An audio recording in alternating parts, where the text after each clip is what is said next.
ఆత్మసాక్షాత్కారం భగవాన్ శ్రీ రమణ మహర్షి జీవిత చరిత్ర బోధనలు పుస్తక పఠనంలో 110వ పేజీ భజగోవిందంలోని ఒక శ్లోకాన్ని మరియు భాగవతంలోని ఒక శ్లోకాన్ని రచయిత ఈ అధ్యాయంలో పొందుపరిచారు.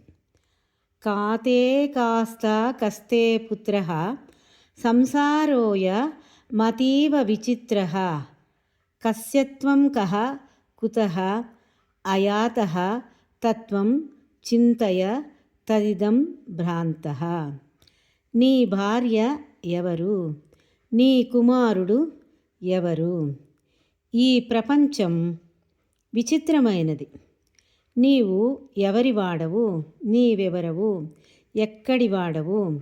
ఈ సత్యం గురించి చింతించు, భ్రాంతిలో ఉన్నవాడా. భగవద్గీతలోని శ్లోకం. యతి సుతాన్వయ భ్రాతృ బాంధవా నతి విలఢూద్యతే అంత్యచ్యుతాగతః గతివిదస్తవోద్గీత మోహితాః కతవ యోషితః కస్త్యజేన్సిసి.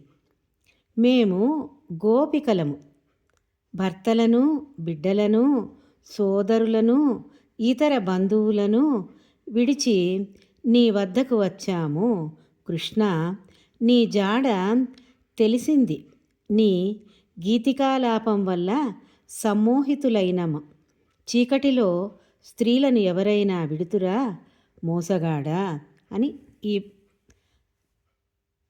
శ్లోకం యొక్క భావం. సంసార బంధాలు, సామాజిక కట్టుబాట్లు వ్యర్థమని చెప్పే వాక్యాలు భారతీయ మతాలలో, తత్వంలో కోకొల్లలు. ఇవేగాక వ్యక్తి పురోగతికి, సామాజిక ప్రగతికి ప్రేమ, పరోపకార పరాయణత్వం అవసరమే అని చెప్పే భావాలు ఉన్నాయి.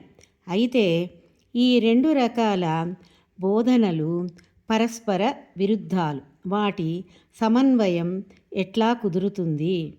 మహాత్ములైన బుద్ధుడు, చైతన్య ప్రభువు వంటి ప్రాచీన యోగుల జీవితాలు, ఆధునికులైన శ్రీ రమణ మహర్షి వంటి యోగుల జీవితాలు ఈ బోధనలన్నీ సత్యమేనని, ప్రతి బోధనను శ్రద్ధగా ఆయా పరిస్థితులను అనుసరించి ఆచరించాలని విశదం చేస్తాయి.